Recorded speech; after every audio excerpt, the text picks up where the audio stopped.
Bueno, si no hay nada, continuamos. El segundo tema es la segunda venida de Cristo. Ya estamos en la página 45 y bueno, vamos a ver qué dice aquí esas presentaciones, ¿no? Es un tiempo de juicios, juzgará al mundo con justicia, Salmo 96:13, morir una sola vez y después de esto el juicio, Hebreos 9:27. Entonces, en la segunda venida de Cristo, tenemos que va a estar exactamente en el milenio, no cuando viene por la iglesia, la arrebata o la traslada, que decíamos, eso se llama parucía o aparición, pero la segunda venida es cuando Él viene después de la gran tribulación y viene para hacer algunos juicios, ¿no? Porque dice que va a juzgar al mundo con justicia. Y aquí tenemos como la perfecta revelación de Dios, ¿no? Cuando Jesús vino, lo mataron, los judíos lo menospreciaron, y decíamos, lo hubiéramos hecho cualquier país, ¿eh? Porque a veces como que atacamos mucho a los judíos, pero somos iguales. La humanidad sin Dios es exactamente igual. No está dispuesta a las cosas de Dios, no es sensible a las cosas de Dios, y bueno, hubiéramos hecho una injusticia exactamente igual, ¿no? Pero dice que Dios va a juzgar al mundo con justicia, o sea, parece que Dios no ha juzgado. Hay cosas en la muerte de Cristo, por ejemplo, ¿no? Hay Israel y Roma y el mundo entero, las cosas de injusticia que se han dado, que a veces nos damos cuenta y a veces no, porque los hombres son tan injustos en su corazón que a veces no nos damos cuenta. Pero dice ahí que el Señor va a juzgar al mundo con justicia, o sea, el mundo ahí es cosmos, todos, como en lo geográfico, pero también en el estilo de vida. El mundo actual está muy en contra de Dios, ¿no? Como dice Primera de Juan, los deseos de los ojos, los deseos de la carne y la soberbia de la vida, todo eso está en el corazón del hombre. Parece popular, parece como que nadie lo puede quitar, pero Dios va a juzgar todo eso. Por eso, gracias a Dios que estamos en Cristo y que con su palabra Él nos ha cambiado y tenemos la grande bendición de estar en las cosas de Dios, ¿no? Y luego dice, morir una sola vez y después de esto el juicio. Hebreos 9:27. Tenemos aquí una cosa importante en la revelación porque bueno, no hay alguna situación así como algunos piensan en la reencarnación, ¿no? Como hay en la India, que piensan que los hombres morimos y si fuimos buenos vamos a reencarnar en algo mejor y si fuimos malos en algo peor. Ese es un engaño muy grande, porque realmente el hombre vive una sola vez. Entonces, la oportunidad es mientras estemos vivos. Mientras estemos vivos, nos arrepentimos, buscamos las cosas de Dios y Dios hace su plan perfecto plan en nosotros y es muy importante esto. Después de esto, el juicio, y muere una sola vez. Por eso es importante estar preparados para esta muerte. Nosotros estamos en Cristo por las gracias de Jesús. Por la muerte de Jesús tenemos vida. Pero si rechazamos la vida de Jesús y el Evangelio, pues tendremos un juicio muy grande, ¿no? Todo esto de juicio, habla de juicio, habla de que Jesús hace evidente la salvación. Porque hoy el mundo como que no ve la salvación como importante, ¿no? Nada más en la iglesia hablamos de salvación, hablamos de arrepentimiento y esas cosas, ¿no? Pero dice la palabra de Dios que Dios tiene ese plan perfecto, ¿no? Salmo 96:13 dice que delante de Dios vino a juzgar la tierra. O sea, Jesús vino a nacer, pero también viene a juzgar.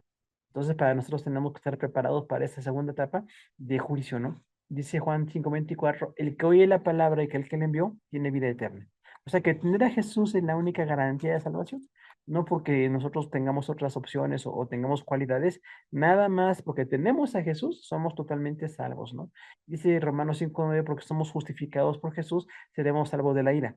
Entonces ahí habla de la ira de Jesús como en la segunda venida hay una ira que Jesús va a ejecutar contra varias fuentes que tenemos que ver ahí, ¿no? Y bueno, en 2 Corintios 5:21, al que no conoció pecado, o no solo hizo pecado, para que fuésemos ellos justicia de Dios en él.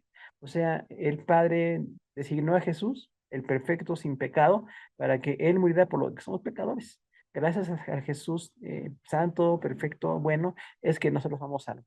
No porque nosotros seamos buenos o santos. Gracias a Dios por la salvación que tenemos en Jesús, ¿no? Y luego dice Hebreos 9:26 al 38 que hubiera sido necesario que vinieran otro medio. Por eso dice Hebreos, no hay otro medio. Ya vino el único Salvador, el único medio viene y ya tenemos la bendición de estar ahí. Luego tenemos Malaquías 3:5, juicio a Israel. O sea, sí viene a juzgar a los que son salvos y a evidenciar que son salvos, pero también va a juzgar a Israel. Dice ahí, vendré a vosotros para juicio y testificaré sin vacilar contra los hechiceros y adúlteros, contra los que juran falsamente, contra los que defraudan en su escenario al jornalero y a la viuda y al huérfano, contra los que hacen injusticia al extranjero sin tener temor de mí, dice Jehová de los ejércitos. Otra vez Malaquías 3:5. ¿Por qué viene a jugar a Israel? Porque Israel lo rechazó. Israel crucificó a Jesús y recordemos, históricamente ya estuvieron dispersos, ¿no? Casi 2000 años dispersos y los judíos, pero después de esa dispersión siguen fríos en las cosas de Dios, no hay interés en los judíos, en las cosas de Dios. Por eso decimos, no es que alguien diga que es judío y ya esto está bien, no hay tal cosa, es algo personal. Tienen que estar consagrados, reconociendo a Jesús y reconociendo quién es nuestro Salvador, ¿no? Por eso decíamos, pueden ser salvos solamente si aceptan a Jesús, porque hay un sector que piensa que porque son judíos ya es el pueblo de Dios. Realmente fueron el pueblo de Dios para publicar la salvación, pero no lo hicieron. Se hicieron soberbios, se hicieron fríos espiritualmente y entonces fueron reprobados. Y estando reprobados, dice Dios, voy a venir con ustedes para juicio, o sea, voy a juzgar los judíos. Dice, testificaré sin vacilar contra los, y habla aquí las conductas del pecado. No nada más de judíos, del mundo entero. ¿Cuántos hechiceros hay? O sea, ¿cuánta gente se le hace fácil, así como la brujería, ¿no? Consultar espíritus y demonios, consultar cosas así, la santería actual y cosas que la gente, pues, se le hace fácil o muy popular, pero está mal, ¿no? Y luego habla del adulterio. Recordemos, el pecado sexual es muy común, tan común que es aquí, después de hechiceros, dice los adúlteros. O sea, la falta de santidad sexual. Recordemos que el matrimonio es una relación indisoluble, permanente, mientras tengamos vida, el esposo y la esposa tenemos esa unión, pero cuando a alguien se le hace fácil tener otras parejas sexuales, tenemos un gran problema. Y al mundo aquí tenemos una cuestión muy grande, ¿no? Lo hace como muy divertido. El mundo del adulterio es así como que vende mucho, ¿no? Cuánta pornografía se vende, cuántas antivalores y cuántas cosas, pues que están en contra de las cosas de Dios. Por eso cuidemos nuestro matrimonio, solamente Dios sabe lo que hay en nuestro corazón, pero hay que cuidarlo, ¿no? Y luego dice, en tercer lugar, los que juran falsamente. ¿Cuánta gente miente y hace como un juramento, ¿no? Te lo juro por tener un beneficio económico, ¿no? O de verdad, y están diciendo mentiras. Incluso hay gente que es tan mentirosa que ya no le creemos nada, ¿no? Porque pues dice la palabra de Dios, los mentirosos pues van a ser juzgados también, ¿no? Los que defraudan a los jornaleros. ¿A cuánta gente le gusta pagar de menos? Le gusta contratar y no pagar, le gusta pedir prestado y no pagar. Cuidado con esto, ¿no? Porque realmente tenemos que ser muy justos en lo económico. Nadie tiene por qué darnos a nosotros en lo económico. Cada quien tiene que trabajar en su vida profesional o ministerial o lo que sea, y de esa manera tenemos para nuestros gastos personales. Pero mucha gente defrauda de salario a los familiares. ¿A cuánta gente le dice, no, no te puedo pagar ahorita? Vente en la quincena, ¿no? O vente en tal fecha. Y ya se trabajó, entonces dice la palabra que el jornalero es digno de su salario, tal cual, ¿eh? Así es importantísimo. Entonces, si le debo pagar a alguien, pues tengo que pagarle. O me organizo mis gastos para no dejar de pagar. Pero hay muchas personas que con mucha facilidad no pagan, dejan de pagar y tienen ahí una cuestión en lo económico muy fuerte, ¿no? Luego dice, también defraudan a la ayuda. ¿Quién es la ayuda? La gente más necesitada. En el tiempo que se escribió Malaquías, 400 antes de Cristo, las viudas no podían trabajar. Cuando una mujer se quedaba sola, la cultura judía decía que alguien tenía que adoptarla. Por eso tenemos el libro de Ruth, ¿no? Cuando habla de Ruth y dice, bueno, dos viudas no pueden trabajar y están como así ya, sin que nadie se haga cargo de ellas. Y ahorita nosotros, aunque las mujeres pueden trabajar o sean viudas y la mujer tiene que prepararse y trabajar, ¿cuánta gente no tiene para comer? Y dice ahí, bueno, nosotros tenemos que hacer algo por ellos. No nada más acumular para nosotros, porque algunos acumulamos, ¿no? En vez de compartir, y la viuda va a necesitar, y bueno, hay que compartir. La persona que está enferma, la persona que está en un hospital, la persona que no puede trabajar, los discapacitados, ¿no? Toda esa gente hay que ayudar. El huérfano, bueno, son los que se quedan chiquitos sin sus papás, por muchas guerras y enfermedades y cuestiones que siguen siendo complicadas, ¿no? En el día de hoy, bueno, el huérfano también tiene que ser ayudado, porque él no tiene que nos sostenga. Y luego dice, los que hacen injusticia, o sea, hay varios pecados de Israel, pero habla de cualquier nación. Somos exactamente igual. Los que hacen injusticia al extranjero.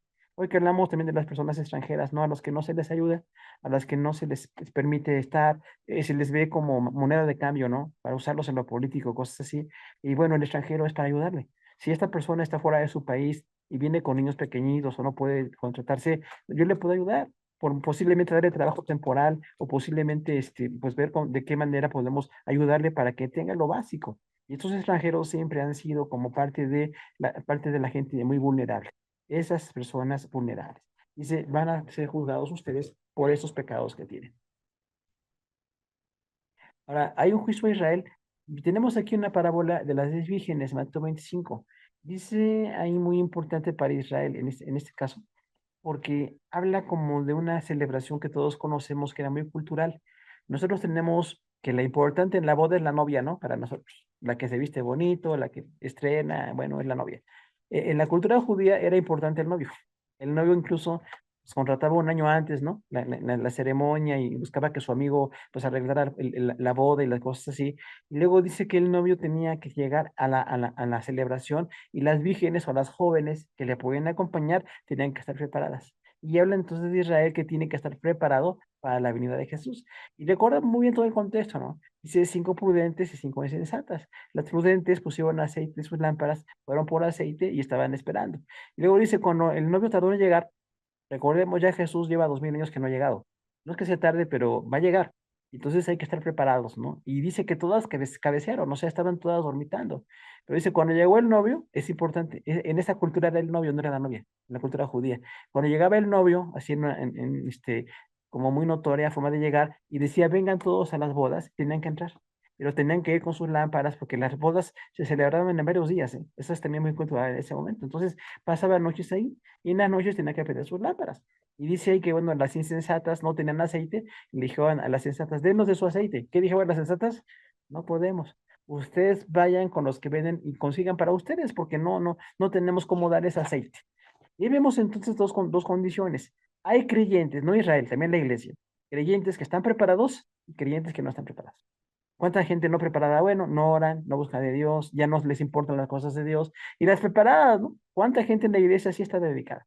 De hecho, en las iglesias funcionamos por la gente que está dedicada a las cosas de Dios. Gracias a los que dan, a los que asisten, a los que apoyan, a los que ponen su talento para Dios. Pero hay un sector que no está preparado. Parece que no les interesa, ¿no? Tienen otros intereses y otras cosas. Entonces, cuidado con esa parábola porque sí es importante que estemos preparados para la venida del Señor. Si fuera ahorita, bueno, pues Jesús vendría en este momento y esperemos de nuestro corazón estar preparados, ¿no? Pero los que están impreparados, bueno, igual, en todas las iglesias habrá personas que parece que no están preparadas. Entonces, es una parábola importante. También tenemos la parábola de los talentos, ¿no? Mateo 25, de 14 al 30. Recuerden que hay una serie de capítulos que hablan de muchas parábolas y siempre son comparaciones de cosas muy comunes para explicar algo más profundo, más espiritual. Y dice ahí en la parábola de los talentos, ¿no? Que bueno, un señor se fue y repartió talentos.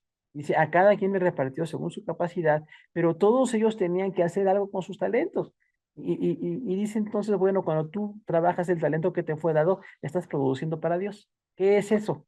Pues dedicarse, prepararse, esforzarse, en nuestro caso, convertir el evangelio, ¿no? Estar en las cosas de Dios, algo para que de lo que los talentos que Dios nos ha dado a nosotros, que también se traduce como habilidades, ¿no? Todos tenemos habilidades o tenemos algunas capacidades dadas por Dios, hay que usarlas.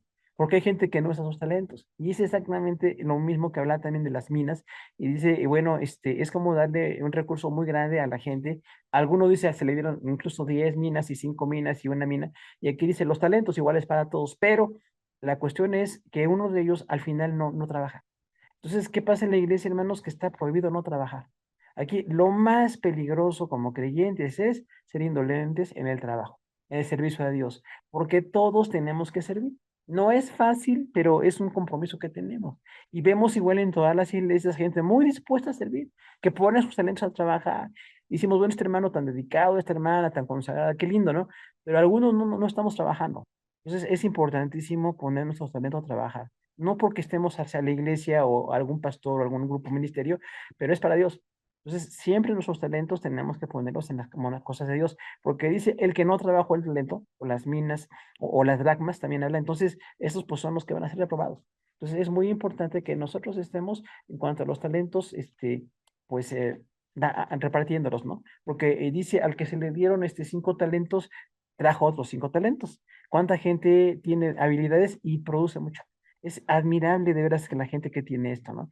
A otros se le dieron 2 talentos, menos capacidad. Entonces, este de 2 talentos también negoció y trajo 2 talentos. Para que se le entregó un talento, lo enterró.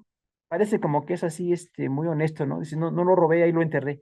Pero fíjese que incluso acusa al Señor, ¿no? Porque dice, yo sabía que tú eres hombre duro, que siembras cosechas donde no sembraste y por eso tuve miedo.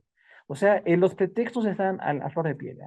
Porque en vez de decir, bueno, negocié, si como el de 5 talentos ganó otros 5, el de 2 ganó otros 2, yo con uno gané uno, este no ganó nada.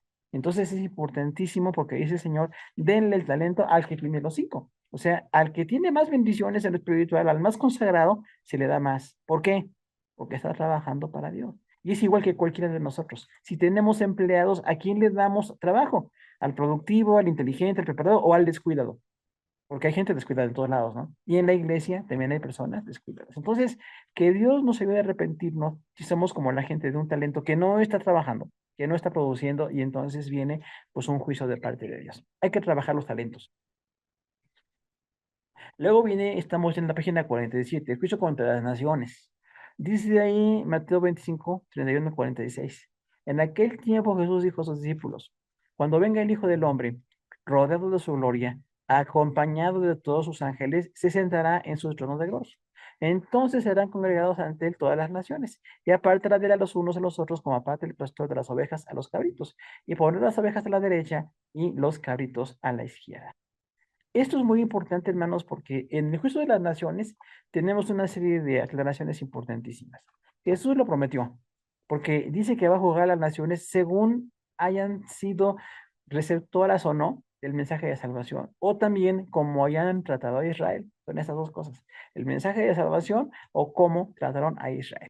Porque Israel, aunque está ahorita pues reprobado en las cosas de Dios, va a ser vindicado, ¿no? Recordamos, Dios restaura a los que caen cuando quieren levantarse y le va a restaurar. Pero dice que entonces va a juzgar a las naciones y todas las naciones van a ser presentadas delante de él. Ahí no es salvación, no es que se tenga o no la salvación, eso es personal. En el juicio del gran trono blanco, cada persona. Este juicio a las naciones es como una reprimenda por no haber aceptado el Evangelio, o igual por haber aceptado el Evangelio, ¿no? ¿Cuántos sabemos de países en Europa, en Estados Unidos, que en un tiempo fueron muy abiertos al Evangelio? Hay bendición para ellos, porque estaban abiertos al Evangelio. Lamentablemente cambian, y actualmente no decimos esto, pero los que están abiertos al Evangelio, las cosas de Dios siempre tienen bendición, porque dice, se sentará con los ángeles y con su gloria y va a jugar a las naciones.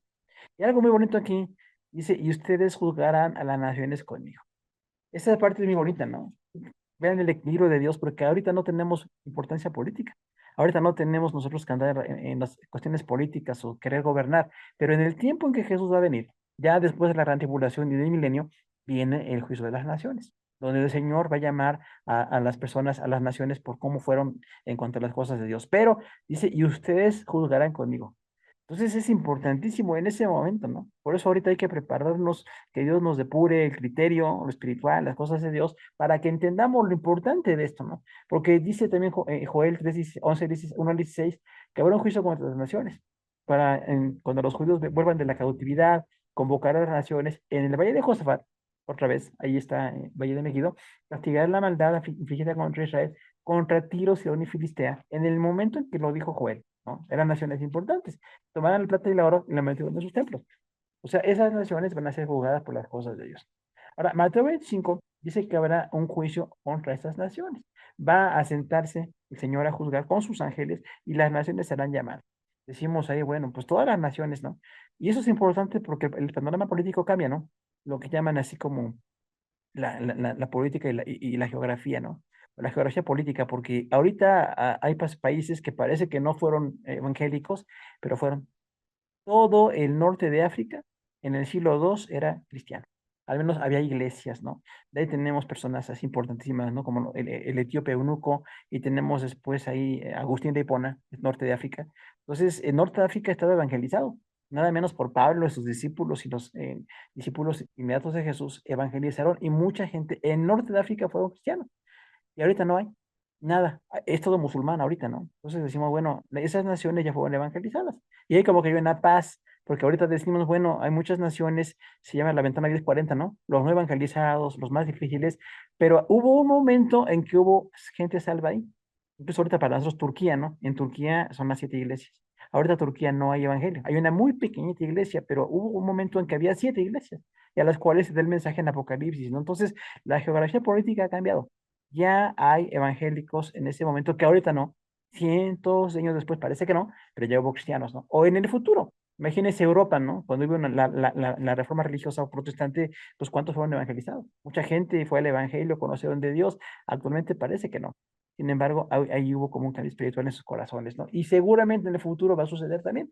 Habrá naciones que acepten el evangelio hasta que Jesús venga por nosotros. Entonces, por eso viene en su segunda venida. Además de la salvación, en el juicio contra las naciones, el juicio contra Israel. Luego, en ese tribunal de Cristo dice, todos compareceremos en el tribunal de Cristo. Romanos 14:10.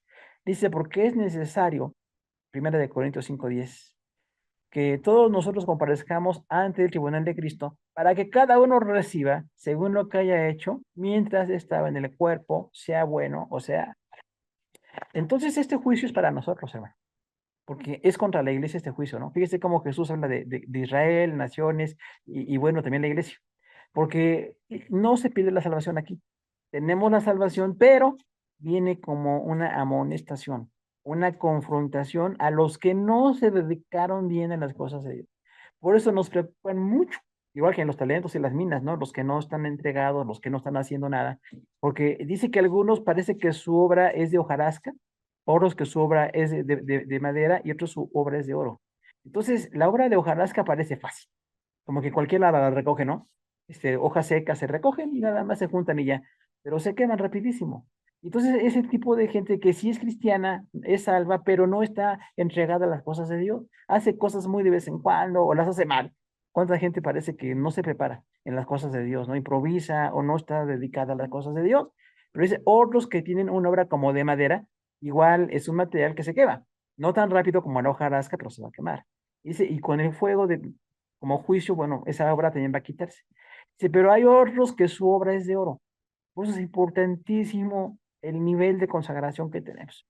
Que Dios nos ayude para tener un nivel de consagración como Dios demanda, porque algunos sí nos descuidamos en esta parte, ¿no? Y no tenemos la constancia, no dedicamos los talentos, no dedicamos lo que Dios nos ha dado, o no ponemos lo que Dios nos ha dado a sus pies, porque todo lo que tenemos es de Dios y es para Dios. Y cuando lo hacemos, hay esa bendición de servicio, ¿no? Cuando sí predican, sí evangelizan, sí enseñan, sí oran, y están otra vez en la iglesia, ¿no? La iglesia se sostiene por los fieles también. Y dice ahí entonces están como dedicados a las cosas de Dios y parece que otros no. Pero dice, en el tribunal de Cristo el Señor va a juzgar a estos. Los que hicieron la obra más descuidada o así como muy improvisada, como de hojarasca, inmediatamente van a ser juzgados. Y se le dice, no hiciste lo que tenías que hacer. Y entonces eres como amonestado porque no hiciste esto. Pero los de la obra de madera parecen más regulares, ¿no? Y algunos se conforman con lo regular, como en la escuela, ¿no? Dicen, con un 6 paso o con lo que sepa es un 7 o un 8 ya con eso, ¿para qué más? Esos son como muy conformistas, ¿no? Porque realmente debo pasar con lo que yo pueda. Si tengo más capacidad para un 8 un 9 un 10 pues paso en la escuela, ¿no? En el trabajo. ¿Cuánta gente hace lo menos que se puede en su trabajo, ¿no? Como dicen, hago como que el trabajo y el jefe hace como que me paga y ahí estamos mal. Porque realmente yo en mi trabajo tengo que dedicarme a hacer lo mejor, lo excelente, aunque me paguen poco o mucho. De hecho, puedo hacer cosas por las que no me pagan y a la larga esto trae bendición. Pero igual en la iglesia hay personas que no están muy dedicadas, ¿no? Dice entonces, todos vamos a comparecer ante el tribunal de Cristo, de aquí a la de la iglesia. Israel, los israelitas que fueron salvos porque fueron fieles al Señor o creyeron a futuro en el Mesías, bueno, ellos también. Y la iglesia, sobre todo en la iglesia, ¿no? Somos los que vamos a atender ese tribunal. Vamos a comparecer todos.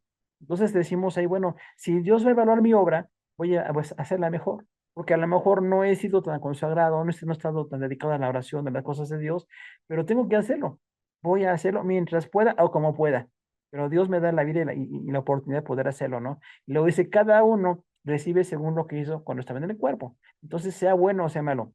Ahora es importante esto, porque en la parte final hay quienes incluso hacemos cosas malas. Nos damos el libertinaje cristiano, ¿no? Y pensamos que, bueno, como un día Dios me ama, puedo hacer algunas cosas, o Dios sabe que lo necesitaba, ¿no? Y hermanos, no se puede. Tengo que hacer solamente cosas buenas, porque lo malo va a ser reprobado. Entonces, cuidado con ese juicio. Viene un juicio más. Ahora, decimos este juicio es el quinto contra los ángeles caídos y Satanás. Tenemos aquí Isaías 14, 13 y 14 y Apocalipsis 20, 10 está en referencia.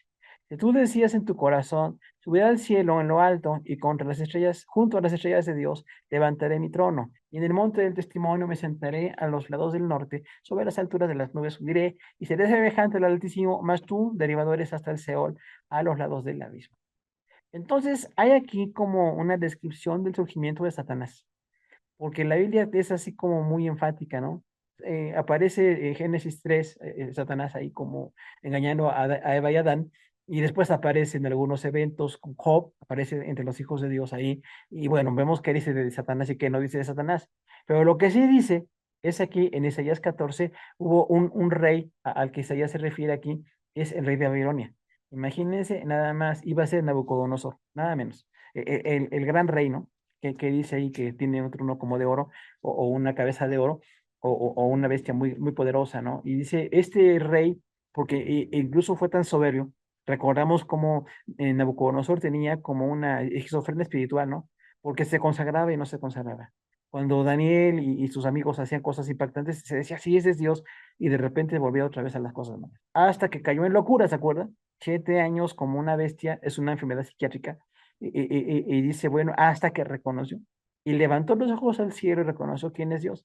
Entonces este rey de Babilonia, y esto lo dice Isaías 100 años antes, porque Isaías escribe en el 750 y Nabucodonosor llegó en el 606, la primera vez que llevó judíos, ¿no? A Babilonia.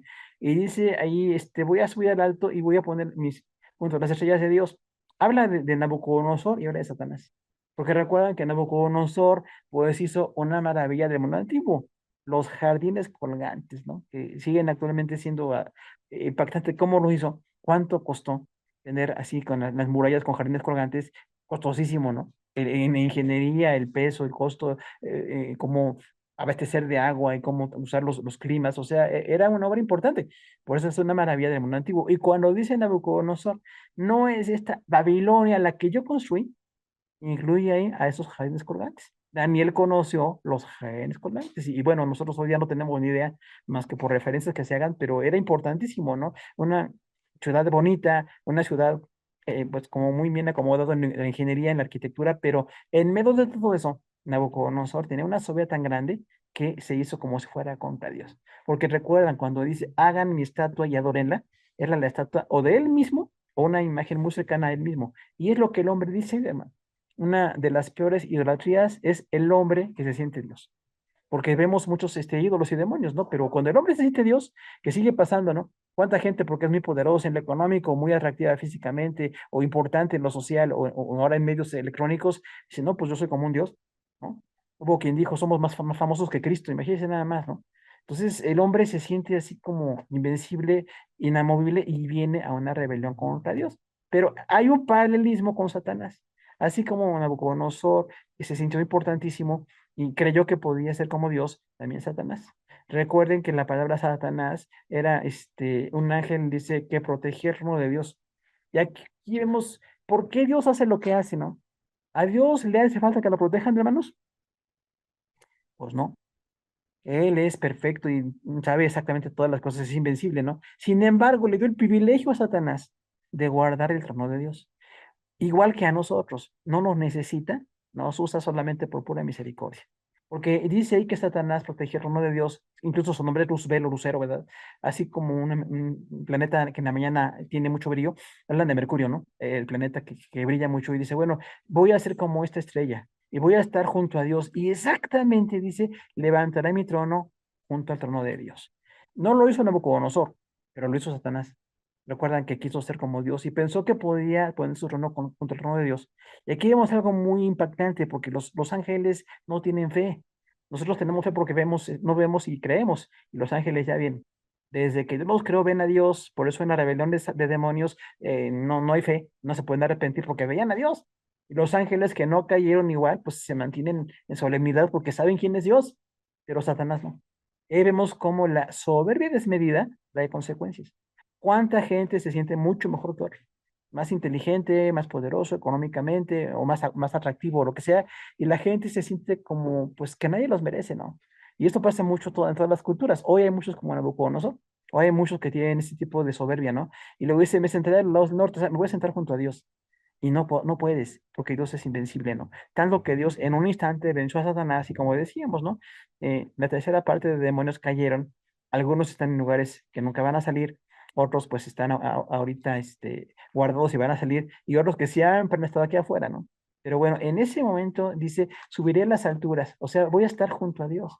Imagínense cómo podemos compararnos con Dios.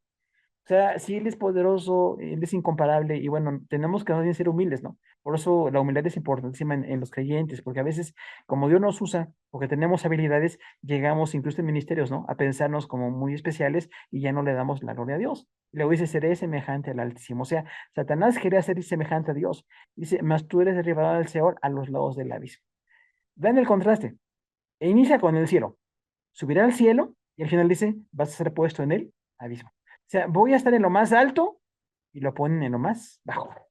Porque decimos ahí Seol, bueno, es el lugar de los muertos. Imagínense el lugar de tristeza, muerte, pues toda la inmundicia, ¿no? Que hay en la muerte sin Dios. Y dice ahí a los lados del abismo, otra vez, ¿no? El lugar de condenación. Ahora, luego dice también en Judas 6, y a los ángeles que no guardaron su dignidad, sino que abandonaron su propio lugar, los ha guardado en la oscuridad, en prisiones eternas para el juicio del gran día. Judas 1:6. La Biblia dice aquí, biblia.bendita.com. Ahora, estos ángeles que no guardaron su dignidad, ¿cuál dignidad? La dignidad de la fidelidad. Eran llamados a ser fieles a Dios, veían a Dios, sabían quién es Dios y prefirieron seguir a Satanás. Así como Adán y Eva le creyeron al diablo, estos ángeles le creen también al mismo diablo, ¿no? Y piensan que es pues algo así como manejable, ¿no? Estar en las cosas de Dios. Y dice, bueno, ellos no guardaron su dignidad, cayeron de ser dignos y ahora tienen su propio hogar.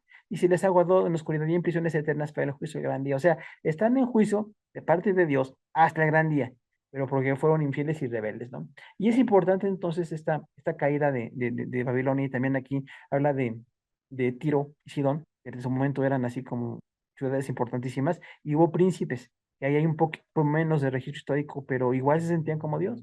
Cuando Dios pone un rey, imagínense, ¿no? El hombre importante en un país o en un imperio, y se sienten como invencibles, porque son ricos, porque son conocidos, porque tienen algunas cualidades, ¿no? Pero dice, bueno, en esas cuestiones habrá pues un juicio de parte de Dios.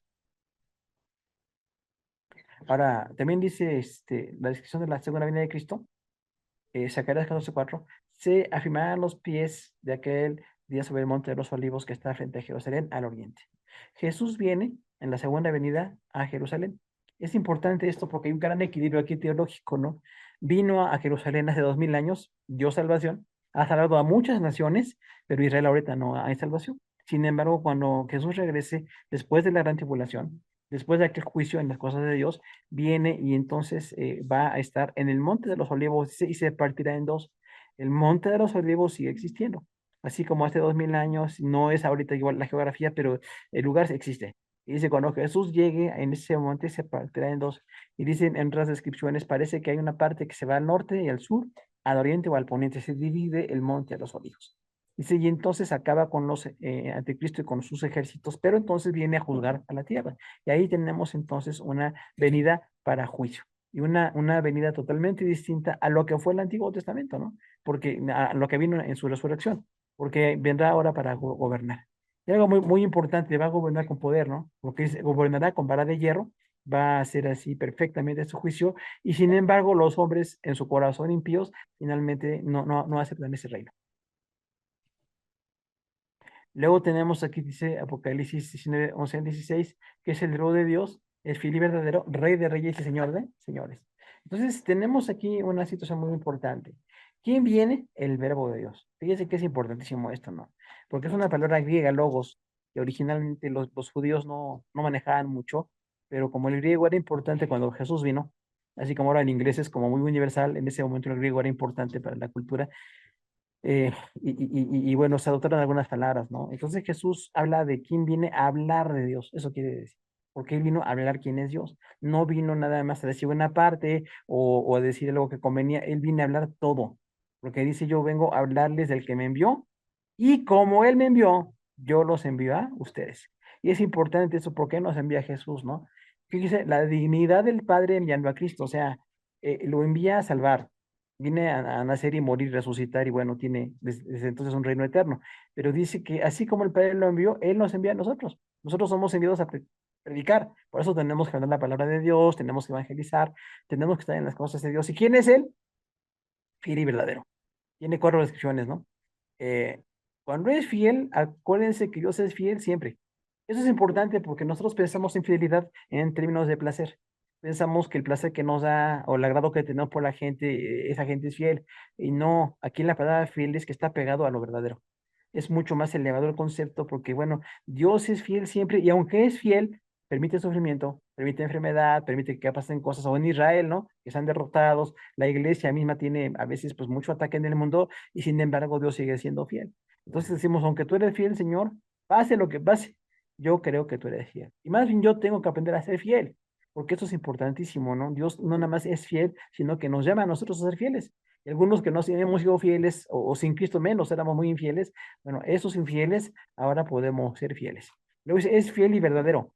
Y aquí habla como una descripción de los reyes, en su momento, desde Isaías, ¿no?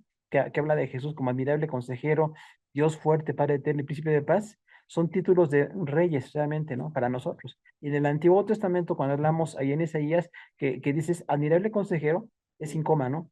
Ahí seguimos a los,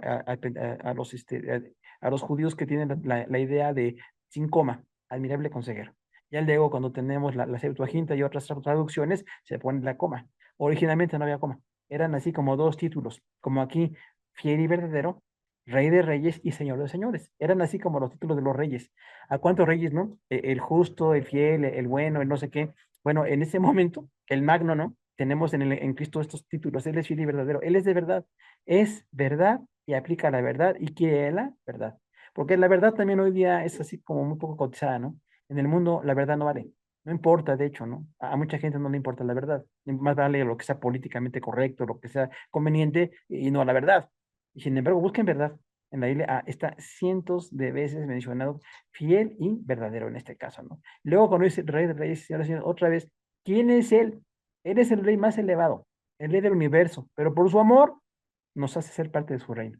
Así como la iglesia juzgará a Israel y con Israel juzgaremos a las naciones, el juicio de las naciones, habla aquí de quién es Jesús, es rey de reyes y señor de señores. Eso es muy bonito porque él comparte su gloria, ¿no? Dice aquí, aunque es rey, hace un reino en otros. Y cuando dice que nosotros reinaremos en la tierra para Israel en el milenio, la iglesia gobernará nada más en un nivel secundario. Nada más Israel es de la iglesia de Jesús con Israel en el milenio y la iglesia muy secundario. Nada más gobernando posiblemente resucitamos con Jesús y gobernaremos con Él, pero ya a nivel secundario de la iglesia. Ahí se equilibra la situación, ¿no? Como ahorita la iglesia es importante, Israel como que perdió importancia, en el milenio es al revés. Israel es el centro de las naciones, como Jesús le dijo, Dios le dijo, ¿no? Israel será cabeza de naciones, va a ser cabeza de naciones. Y la iglesia ya no. La iglesia viene nada más a gobernar en un nivel muy secundario. Y cuando habla del Señor de señores otra vez, es un señorío que comparte, porque Él comparte su gloria y tiene su bendición y nos da la bendición de poder gobernar. Así como le dijo en el inicio, ¿no? A Adán y Eva, administren la tierra para mí. Aquí dice que administramos la tierra para Dios. Ahora, luego dice que va a seguir seguido de ejércitos celestiales, pisa el lugar del vino de la ira, del furor de Dios, de la ira del Todopoderoso. Entonces, en esto tenemos aquí una descripción muy importante. Jesús viene ahora con un ejército.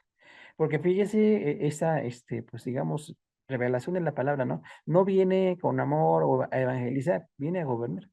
Y ahorita nosotros vemos aquí lo opuesto. Para nosotros es evangelismo, para nosotros es el amor de Dios, para nosotros es perdón, la gracia de Dios, ahorita.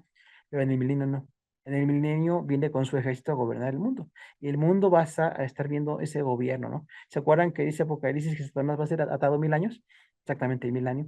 Y al final lo desatan, ¿no? Decimos, ¿para qué lo desatan? Bueno, solamente Dios sabe sus planes perfectos, ¿no? Y entonces al final del milenio viene la batalla de Gog y Magog que decíamos, ¿no? Que es la batalla final donde la gente, Satanás es desatado, pero la gente se revela contra Dios. La rebelión está en nuestro corazón, hermano.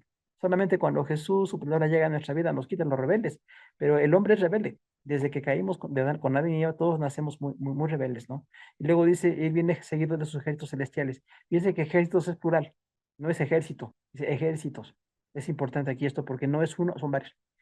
No sé, la iglesia resucitada con Israel, ángeles, varios niveles de ejércitos de ángeles que vienen con él para gobernar y gobernar en la tierra, ¿no? Y luego dice, pisa el lagar del vino de la ira de Dios Todopoderoso. Recordamos que pisar un lagar era como una especie de juicio, era muy cultural, ¿no? Ven, pisar uvas. Pero en este caso dice, así como se pisan las uvas, se deshacen, Dios va a deshacer a la humanidad rebelde, que no está con las cosas de Dios, que se está oponiendo a las cosas de Dios. Y Dios en su momento juzga el pecado de toda esta humanidad, porque Dios no pasa el pecado, ¿eh? Mucha gente incluso vemos ahorita que parece que con su pecado es famosa, que con su pecado le va bien, pero dice en la palabra de Dios que no, el pecado va a ser juzgado. ¿Y quién es? El Todopoderoso. El furor y la ira del Todopoderoso viene a ejecutar en la segunda venida de Cristo. O sea, la furia y el poder.